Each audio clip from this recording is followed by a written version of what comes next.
ಎಲ್ಲರಿಗೂ ನಮಸ್ಕಾರ ಸ್ನೇಹಿತರೆ. 2026ರ T20 ವಿಶ್ವಕಪ್ ನಲ್ಲಿ ನಮ್ಮ ಭಾರತ ತಂಡ ಎರಡನೇ ಪಂದ್ಯದಲ್ಲಿ ನಮಿಬಿಯಾ ವಿರುದ್ಧ 93 ರನ್ಗಳಿಂದ ಭರ್ಜರಿಯಾಗಿ ಗೆದ್ದಿದೆ. ಇನ್ನು ಈ ಪಂದ್ಯ ಗೆದ್ದ ಬಳಿಕ ಮಾತನಾಡಿದಂತ ನಮ್ಮ ನಾಯಕ ಸೂರ್ಯಕುಮಾರ್ ಯಾದವ್ ಹೇಳಿದ್ದನ್ನ ಕೇಳಿದ್ರೆ ನೀವು ಕೂಡ ಸಲ್ಯೂಟ್ ಮಾಡ್ತೀರಾ ಮತ್ತು ಕ್ಲಾಪ್ಸ್ ಹಾಕೋದು ಪಕ್ಕ. ಹೌದು ಸ್ನೇಹಿತರೆ, ಅಷ್ಟಕ್ಕೂ ಸೂರ್ಯಕುಮಾರ್ ಯಾದವ್ ನಮ್ಮ ಭಾರತ ತಂಡದ ನಾಯಕ ಸೂರ್ಯಕುಮಾರ್ ಯಾದವ್ ಏನೆಲ್ಲ ಮಾತನಾಡಿದ್ದಾರೆ ಅಭಿಮಾನಿಗಳ ಬಗ್ಗೆ ಮತ್ತು ತಂಡದ ಆಟಗಾರರ ಬಗ್ಗೆ ಅಂತ ತಿಳ್ಕೊಂಬರೋಣ ಬನ್ನಿ.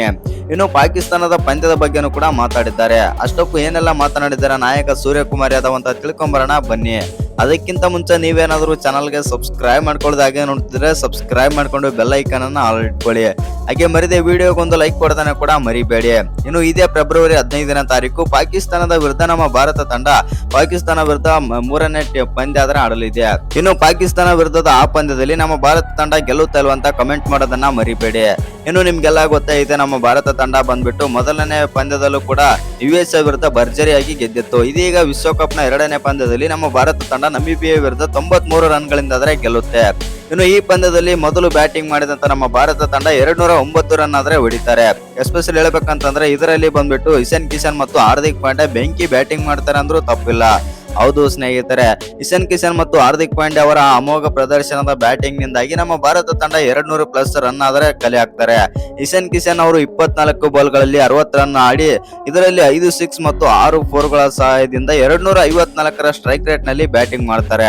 ಇನ್ನು ಹಾರ್ದಿಕ್ ಪಾಂಡ್ಯನು ಕೂಡ 28 ಬಾಲ್ಗಳಲ್ಲಿ 52 ರನ್ ಹೊಡಿತಾರೆ ಮತ್ತು ಇದರಲ್ಲಿ 4 4 ಮತ್ತು 4 ಸಿಕ್ಸರ್ ಸೇರಿವೆ. ಇನ್ನು 185ರ ಸ್ಟ್ರೈಕ್ ರೇಟ್ ನಲ್ಲಿ ಹಾರ್ದಿಕ್ ಪಾಂಡ್ಯ ಬ್ಯಾಟಿಂಗ್ ಮಾಡ್ತಾರೆ. ಒಟ್ನಲ್ಲಿ ಹೇಳ್ಬೇಕಂತಂದ್ರೆ ನಮ್ಮ ಭಾರತ ತಂಡ ಬಂದ್ಬಿಟ್ಟು ಮೊದಲು ಬ್ಯಾಟಿಂಗ್ ಮಾಡಿ ಬೆಂಕಿ ಬ್ಯಾಟಿಂಗ್ ಮಾಡಿತ್ತು.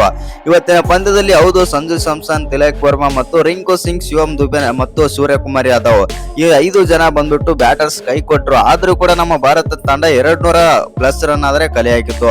ಅದು ನಮ್ಮ ಭಾರತಕ್ಕಿರುವ ಬ್ಯಾಟಿಂಗ್ ಬೆಂಕಿ ಬ್ಯಾಟಿಂಗ್ ಸ್ಟ್ರೆಂತ್ ಅಂದ್ರೆ. ಇನ್ನೊಂದೇನಪ್ಪಾ ಅಂತಂದ್ರೆ ಸೆಕೆಂಡ್ ಇನ್ನಿಂಗ್ಸ್ ಆರಂಭಿಸಿದಂತ ನಮಿಬಿಯಾ ತಂಡ ಬಂದ್ಬಿಟ್ಟು 6 ಓವರ್ಗಳಿಗೆ 57 ರನ್ ಹೊಡೆದಿರ್ತಾರೆ, 1 ವಿಕೆಟ್ ಕಳ್ಕೊಂಡು.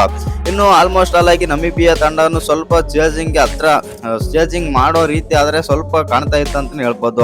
ಆದ್ರೆ ಈ ತರ ಬೌಲಿಂಗ್ ಮಾಡ್ತಾರೆ ಅಂತ ಯಾರು ಕೂಡ ಊಹೆಯನ್ನು ಮಾಡಿರಲಿಲ್ಲ. ವರುಣ್ ಚಕ್ರವರ್ತಿಗೆ ರೀಡ್ ಮಾಡಲಿಲ್ಲ ಮತ್ತು ವರುಣ್ ಚಕ್ರವರ್ತಿ ಬೌಲಿಂಗ್ ಗೆ ಈ ನಮಿಬಿಯಾದ ಬ್ಯಾಟರ್ಸ್ ಗಳು ಆಡಕ್ಕೆ ಆಗ್ಲಿಲ್ಲ ಅಂತಾನೆ ಹೇಳ್ಬೋದು. ಇನ್ನು ವರುಣ್ ಚಕ್ರವರ್ತಿ ಈ ಪಂದ್ಯದಲ್ಲಿ ಎಲ್ಲ ಬ್ಯಾಟರ್ಸ್ ಗಳನ್ನ ಡಾಮಿನೇಟ್ ಮಾಡಿಬಿಡ್ತಾರೆ. ಇನ್ನು ಹಾರ್ದಿಕ್ ಪಾಂಡ್ಯನು ಕೂಡ ಈ ಪಂದ್ಯದಲ್ಲಿ 4 ಓವರ್ ಬೌಲಿಂಗ್ ಮಾಡಿ 21 ರನ್ ನೀಡಿ 2 ವಿಕೆಟ್ ತೆಗೆದು 5.2 ಎಕಾನಮಿಯಲ್ಲಿ ಬೌಲಿಂಗ್ ಮಾಡ್ತಾರೆ. ಇನ್ನು ವರುಣ್ ಚಕ್ರವರ್ತಿ 3ರ ಎಕಾನಮಿಯಲ್ಲಿ 3 ವಿಕೆಟ್ ತೆಗೆದು 2 ಓವರ್ ಬೌಲಿಂಗ್ ಮಾಡ್ತಾರೆ. ಅಕಸ್ಮಾತ್ ಏನಾದ್ರು ವರುಣ್ ಚಕ್ರವರ್ತಿ 4 ಓವರ್ ಬೌಲ್ ಮಾಡಿದ್ರೆ 5 ಕೂಡ ತೆಗಿಬಹುದಿತ್ತು ಮತ್ತು ಚಾನ್ಸಸ್ ಕೂಡ ಇತ್ತು. ಇನ್ನು ಅಕ್ಷರ್ ಪಟೇಲ್ ಕೂಡ 3 ಓವರ್ ಬೌಲ್ ಮಾಡಿ 2 ವಿಕೆಟ್ ತೆಗಿತಾರೆ. ಇನ್ನು ಇದೆಲ್ಲ ಆದ ಮೇಲೆ ಪಂದ್ಯ ಗೆದ್ದ ಬಳಿಕ ಮಾತನಾಡಿದಂತ ನಾಯಕ ಸೂರ್ಯಕುಮಾರ್ ಯಾದವ್ ಅವರು ಏನೆಲ್ಲ ಮಾತಾಡಿದ್ರು ಅಂತಂದ್ರೆ, ನಾಯಕ ಸೂರ್ಯಕುಮಾರ್ ಯಾದವ್ ಈ ತರ ಹೇಳಿದ್ದಾರೆ. ಹೌದು, ಈ ಪಂದ್ಯ ನಾವು ಗೆದ್ದಿರೋದು ತುಂಬಾನೇ ಖುಷಿ ಇದೆ. ಯಾಕಂತಂದ್ರೆ ಈ ಪಂದ್ಯದಿಂದ ಗೆಲುವನ್ನು ಮತ್ತು ಈ ಶುಭಾರಂಭವನ್ನೇ ಪಾಕಿಸ್ತಾನದ ಮೇಲೂ ಕೂಡ ಕಂಟಿನ್ಯೂ ಮಾಡುತ್ತೇವೆ. ಪಾಕಿಸ್ತಾನದ ಮೇಲೆ ಗೆದ್ದು ನಾವು ಸೂಪರ್ 8ಕ್ಕೆ ಕಾಲಾದ್ರೆ ಇಡುತ್ತೇವೆ ಎಂದು ನಾಯಕ ಸೂರ್ಯಕುಮಾರ್ ಯಾದವ್ ಹೇಳಿದ್ರ ಅಂತಾನೆ ಹೇಳ್ಬೋದು. ಇನ್ನು ನಾಯಕ ಸೂರ್ಯಕುಮಾರ್ ಯಾದವ್ ಅವರು ಆಟಗಾರರ ಬಗ್ಗೆ ಕೂಡ ಮಾತಾಡ್ತಾರೆ. ಪ್ರತಿಯೊಬ್ಬ ನಮ್ಮ ಭಾರತ ತಂಡದಲ್ಲಿ ಇರುವಂತ ಪ್ರತಿಯೊಬ್ಬ ಆಟಗಾರನು ಕೂಡ ತಮ್ಮಿಂದ ಎಷ್ಟು ಆಗುತ್ತೆ ಅಷ್ಟು ತಂಡಕ್ಕೆ ನೀಡುತ್ತಾ ಇದ್ದಾರೆ. ಎಸ್ಪೆಷಲಿ ಹೇಳ್ಬೇಕಂತಂದ್ರೆ ಹಾರ್ದಿಕ್ ಪಾಂಡ್ಯ ಅವರು ಇವತ್ತಿನ ಪಂದ್ಯದಲ್ಲಿ ಪ್ಲೇಯರ್ ಆಫ್ ದಿ ಮ್ಯಾಚ್ ಸಿಗುತ್ತೆ. ಹಾರ್ದಿಕ್ ಪಾಂಡ್ಯ ಒಳ್ಳೆ ಪರ್ಫಾರ್ಮ್ ಮಾಡಿದ್ರು. ಯಾಕೆ ನಾನು ಆಲ್ರೌಂಡರ್ ಅಂತ ಮತ್ತೊಮ್ಮೆ ಪ್ರೂವ್ ಮಾಡಿ ತೋರಿಸಿದ್ರು ಹಾರ್ದಿಕ್ ಪಾಂಡ್ಯ ಅಂತಂದು ಸೂರ್ಯಕುಮಾರ್ ಯಾದವ್ ಕಮೆಂಟ್ರಿಯಲ್ಲಿ ಹೇಳ್ತಾರೆ. ಇನ್ನೊಂದೇನಂತಂದ್ರೆ ಭಾರತದ ಪ್ಲೇಯರ್ಸ್ ಬಗ್ಗೆನೂ ಕೂಡ ಮಾತಾಡ್ತಾರೆ. ಇವತ್ತಿನ ಪಂದ್ಯದಲ್ಲಿ ಅಭಿಷೇಕ್ ಶರ್ಮಾ ಕೂಡ ಇದ್ದಿದ್ದಿಲ್ಲ, ಆದ್ರೆ ಸಂಜು ಸ್ಯಾಮ್ಸನ್ಗೆ ಅವಕಾಶ ಕೂಡ ಸಿಕ್ಕಿತ್ತು ಮತ್ತು ಸಂಜು ಸ್ಯಾಮ್ಸನ್ ಒಳ್ಳೆ ಪ್ರದರ್ಶನ ಕೊಡ್ತಾರಂತ ಅನ್ಕೊಂಡಿದ್ದೆ. ಯಾಕಂದ್ರೆ ಅವರು ಒಳ್ಳೆ ಶಾಟ್ ಗಳನ್ನೆಲ್ಲ ಆಡ್ತಾ ಇದ್ರು. ಆದ್ರೂ ಕೂಡ ಸಂಜು ಸ್ಯಾಮ್ಸನ್ ಒಳ್ಳೆ ಪ್ರದರ್ಶನ ಕೊಟ್ಟರು ಎಂದು ಸೂರ್ಯಕುಮಾರ್ ಯಾದವ್ ಅವರು ನಗುತ್ತಾ ಸಂಜು ಸ್ಯಾಮ್ಸನ್ ಬಗ್ಗೆ ಮಾತಾಡ್ತಾರೆ.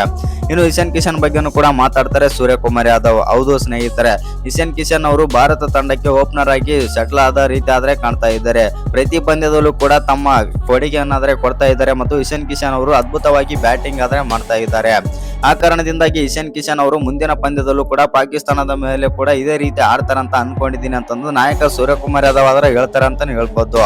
ಇನ್ನು ಅಭಿಷೇಕ್ ಶರ್ಮಾ ಬಗ್ಗೆ ಆದ್ರೆ ಮಾತಾಡ್ತಾರೆ ಸೂರ್ಯಕುಮಾರ್ ಯಾದವ್. ಅಭಿಷೇಕ್ ಶರ್ಮಾ ಮುಂದಿನ ಪಂದ್ಯಕ್ಕೆ ಫಿಟ್ ಆಗಿ ಬರಲಿದ್ದಾರೆ ಅಂತ ಕೇಳಿದಾಗ ಹೌದು ಬಂದ್ರೆ ಬರ್ಬೋದು ಅಂತಂದು ಇನ್ನೂ ಕ್ಲಾರಿಟಿ ಇಲ್ಲ ಅಂತಂದು ಸೂರ್ಯಕುಮಾರ್ ಯಾದವ್ ಆದ್ರೆ ಒಂದು ಹಿಂಟ್ ಆದ್ರೆ ಕೊಟ್ಟಿದ್ದಾರೆ ಅಂತಾನೆ ಹೇಳ್ಬೋದು.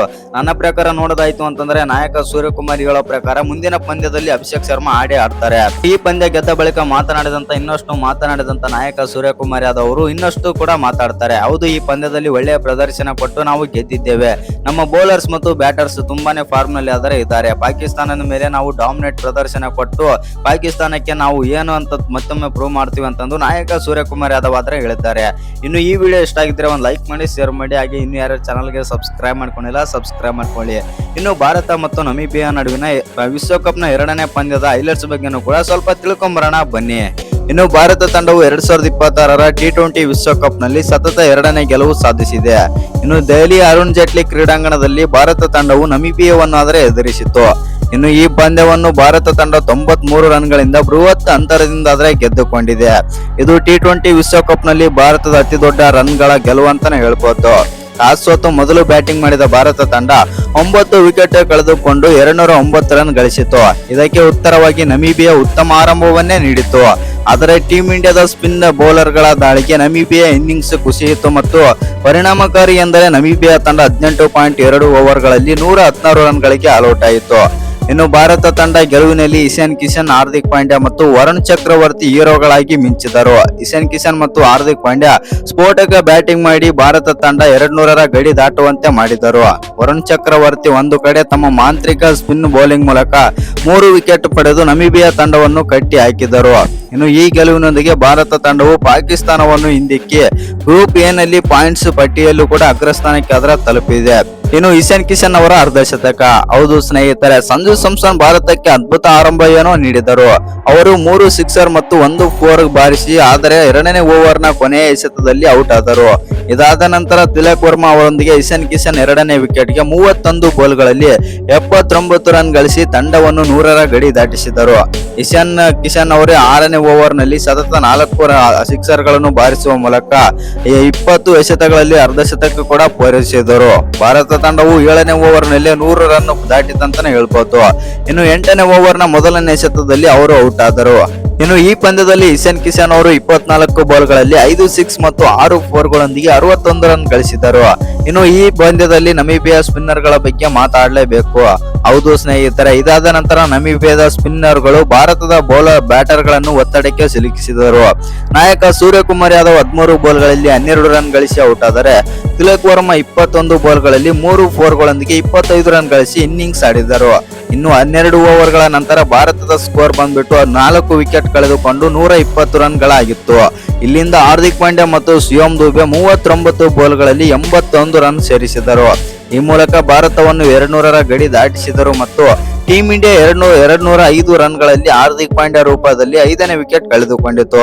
ಇನ್ನು ಪಾಂಡ್ಯ 28 ಬಾಲ್ಗಳಲ್ಲಿ 4 ಸಿಕ್ಸರ್ಗಳು ಮತ್ತು 4 4ಗಳೊಂದಿಗೆ 52 ರನ್ ಗಳಿಸಿ ಔಟ್ ಆದರು. ಇನ್ನು ನಮಿಬಿಯಾ ಪರ ನಾಯಕ ಆಗಿರುವಂತಹ ಎರಾಸ್ಮಸ್ ಅವರು 4 ಓವರ್ಗಳಲ್ಲಿ 20 ರನ್ ಕೊಟ್ಟು 4 ವಿಕೆಟ್ ಪಡೆದು ಮಿಂಚಿದ್ದಾರೆ ಅಂತಾನೆ ಹೇಳ್ಬೋದು. ಹೌದು, ಇವತ್ತಿನ ಪಂದ್ಯದಲ್ಲಿ ಎರಾಸ್ಮಸ್ ಅವರು ಒಳ್ಳೆಯ ಬೌಲಿಂಗ್ ಮತ್ತು ಅದ್ಭುತ ಬೌಲಿಂಗ್ ಆದರೆ ಮಾಡಿದ್ರು. ಇನ್ನು ಟೀಂ ಇಂಡಿಯಾದ ಸ್ಪಿನ್ ಮ್ಯಾಜಿಕ್. ಹೌದು ಸ್ನೇಹಿತರೆ, ಲಾರೆನ್ ಸ್ಕಿನ್ ಕ್ಯಾಂಪ್ ಮತ್ತು ಜಾನ್ ಫೈರ್ಲಿಕ್ ಆರಂಭಿಕ ಜೋಡಿ ನಮಿಬಿಯಾಗೆ ಉತ್ತಮ ಆರಂಭವನ್ನು ನೀಡಿತು. ಇನ್ನು ಭಾರತವು ಹಾರ್ದಿಕ್ ಪಾಂಡ್ಯ ಮತ್ತು ಹರ್ಷದೀಪ್ ಸಿಂಗ್ ಅವರೊಂದಿಗೆ ಬೌಲಿಂಗ್ ಅನ್ನು ಪ್ರಾರಂಭ ಆದರೆ ಮಾಡಿತು. ಇನ್ನು ಫೈರ್ಲಿಕ್ ವೇಗವಾಗಿ ರನ್ ಗಳಿಸುತ್ತಿದ್ದರು, ಆದರೆ 4ನೇ ಓವರ್ನಲ್ಲಿ ಹರ್ಷದೀಪ್ ಸಿಂಗ್ಗೆ ಬಲಿಯಾದರಂತಾನೆ ಹೇಳ್ಬೋದು. ಹೌದು ಸ್ನೇಹಿತರೆ, ಇನ್ನು ಅವರು ಬಂದ್ಬಿಟ್ಟು 15 ಬಾಲ್ಗಳಲ್ಲಿ 22 ರನ್ ಗಳಿಸಿ ಪವರ್ ಪ್ಲೇನ ಅಂತ್ಯದ ವೇಳೆಗೆ ನಮಿಬಿಯಾದ ಸ್ಕೋರ್ 1 ವಿಕೆಟ್ಗೆ 57 ರನ್ ಆಗಿತ್ತು. ಇನ್ನು 7 ಓವರ್ಗಳ ನಂತರ ನಮಿಬಿಯಾ ತಂಡವು 67 ರನ್ಗಳನ್ನು ತಲುಪಿತ್ತು. ಆದರೆ ವರುಣ್ ಚಕ್ರವರ್ತಿ ಆಗಮನದೊಂದಿಗೆ ಪಂದ್ಯದ ಕಥೆಯನ್ನೇ ಬದಲಾಯಿಸಿದರು ವರುಣ್ ಚಕ್ರವರ್ತಿ. ಹೌದು ಸ್ನೇಹಿತರೆ, ಅವರು ತಮ್ಮ ಮೊದಲನೇ ಎಸೆತದಲ್ಲಿ ಲಾರೆನ್ ಅವರನ್ನು ಬೋಲ್ಡ್ ಮಾಡಿದರು. ಇನ್ನು ಅವರು 20 ಬಾಲ್ಗಳಲ್ಲಿ 29 ರನ್ ಗಳಿಸಿ ಔಟ್ ಆದರು. ಇನ್ನು ನಮಿಬಿಯಾ ವಿಕೆಟ್ ಪತನ. ಹೌದು ಸ್ನೇಹಿತರೆ, ವರುಣ್ ಚಕ್ರವರ್ತಿ ತಮ್ಮ 2ನೇ ಓವರ್ನಲ್ಲಿ 2ನೇ ವಿಕೆಟ್ ಪಡೆದು ಕೂಡ ಮಿಂಚಿದ್ದರು. ಅವರು ಜೆ ಸ್ಮಿತ್ ಮತ್ತು ಜಾನ್ ನಿಕೋಲೋ ಲಾಪ್ಟಿ ಇವರನ್ನು ಔಟ್ ಮಾಡಿದರು ಮತ್ತು ಮುಂದಿನ ಓವರ್ನಲ್ಲಿ ಎರಾಸ್ಮಸ್ ಅಕ್ಷರ್ ಪಟೇಲ್ ಬೌಲಿಂಗ್ ನಲ್ಲಿ ವಿಕೆಟ್ ಕಳೆದುಕೊಂಡರು. 2 ವಿಕೆಟ್ಗೆ 86 ರನ್ ಗಳಿಸಿದ್ದ ನಮಿಬಿಯಾ ತಂಡ ಇನ್ನೂ 6 ರನ್ ಗಳಿಸುವಷ್ಟರಲ್ಲಿ 5 ವಿಕೆಟ್ ಕಳೆದುಕೊಂಡಿತು ಮತ್ತು 88 ರನ್ಗಳಿಗೆ 5 ಕುಸಿಯಿತಂತಾನೆ ಹೇಳ್ಬೋದು. ನಂತರ ನಮಿಬಿಯಾದ ವಿಕೆಟ್ಗಳು ಬೀಳಲು ಪ್ರಾರಂಭಿಸಿದವು. ಪರಿಣಾಮಕಾರಿ ಅಂದರೆ 19ನೇ ಓವರ್ನಲ್ಲಿ 116 ರನ್ಗಳಿಗೆ ಆಲ್ಔಟ್ ಕೂಡ ಆಯಿತು. ವರುಣ್ ಚಕ್ರವರ್ತಿ 3 ವಿಕೆಟ್ ಪಡೆದರೆ ಅಕ್ಷರ್ ಪಟೇಲ್ ಮತ್ತು ಹಾರ್ದಿಕ್ ಪಾಂಡ್ಯ ತಲಾ 2 ವಿಕೆಟ್ ಪಡೆದು ಮಿಂಚಿದರು. ಇನ್ನು ಈ ವಿಡಿಯೋ ಇಷ್ಟ ಆಗಿದ್ರೆ ಒಂದು ಲೈಕ್ ಮಾಡಿ, ಶೇರ್ ಮಾಡಿ, ಹಾಗೆ ಇನ್ನು ಯಾರ್ಯಾರು ಚಾನಲ್ಗೆ ಸಬ್ಸ್ಕ್ರೈಬ್ ಮಾಡ್ಕೊಂಡಿಲ್ಲ ಸಬ್ಸ್ಕ್ರೈಬ್ ಮಾಡ್ಕೊಂಡು ಬೆಲ್ ಐಕನ್ ಅನ್ನ ಆಲ್ ಇಟ್ಕೊಳ್ಳಿ. ಇನ್ನು ಈ ಪಂದ್ಯ ಗೆಲ್ಲುವುದರ ಮೂಲಕ ಪಾಕಿಸ್ತಾನಕ್ಕೆ ಒಂದು ದೊಡ್ಡ ಸ್ಟೇಟ್ಮೆಂಟ್ ಕೊಟ್ಟ ರೀತಿಯಾಗಿದೆ ಅಂತಾನೆ ಹೇಳ್ಬೋದು. ನಾವು ಈಗಾಗಲೇ ಸಿದ್ಧರಾಗಿದ್ದೇವೆ, ನೀವು ಬಂದು ನಮ್ಮ ಜೊತೆ ಆಡಿ ಅಂತ ಬೆಂಕಿ ಸ್ಟೇಟ್ಮೆಂಟ್ ಕೊಟ್ಟಂತಾಗಿದೆ ಅಂತಾನೆ ಹೇಳ್ಬೋದು ನಮ್ಮ ಭಾರತದ ಆಟಗಾರರು ಈಗ ಪಾಕಿಸ್ತಾನ ತಂಡಕ್ಕೆ. ಇನ್ನು ಪಾಕಿಸ್ತಾನ ವಿರುದ್ಧ ನಮ್ಮ ಭಾರತ ತಂಡ ಗೆಲ್ಲುತ್ತಾ ಇಲ್ವಂತ ಕಾಮೆಂಟ್ ಮಾಡಿ. ನನ್ನ ಪ್ರಕಾರ ನೋಡೋದಾಯ್ತು ಅಂತಂದ್ರೆ ಇವೆರಡು ಪಂದ್ಯಕ್ಕಿಂತ ಅದ್ಭುತವಾಗಿ ಈ ಪಂದ್ಯದಲ್ಲಿ ಆಡಿ ನಮ್ಮ ಭಾರತ ತಂಡ ಅಮೋಘ ಜಯ ಆದರೆ ಸಾಧಿಸಿದೆ ಅಂತ ನನ್ನ ಪ್ರಕಾರ ಅನಿಸ್ತಾ ಇದೆ. ಇನ್ನು ನಿಮ್ಮ ಪ್ರಕಾರ ಏನ್ ಅನ್ಸುತ್ತೆ ಅಂತ ಕಮೆಂಟ್ ಮಾಡೋದನ್ನ ಮರಿಬೇಡಿ. ಹಾಗೆ ಇನ್ನು ಯಾರ್ಯಾರು ಚಾನಲ್ಗೆ ಸಬ್ಸ್ಕ್ರೈಬ್ ಮಾಡ್ಕೊಂಡಿಲ್ಲ ಸಬ್ಸ್ಕ್ರೈಬ್ ಮಾಡ್ಕೊಂಡು ಬೆಲ್ ಐಕನ್ ಅನ್ನ ಆಲ್ ಇಟ್ಕೊಳ್ಳಿ.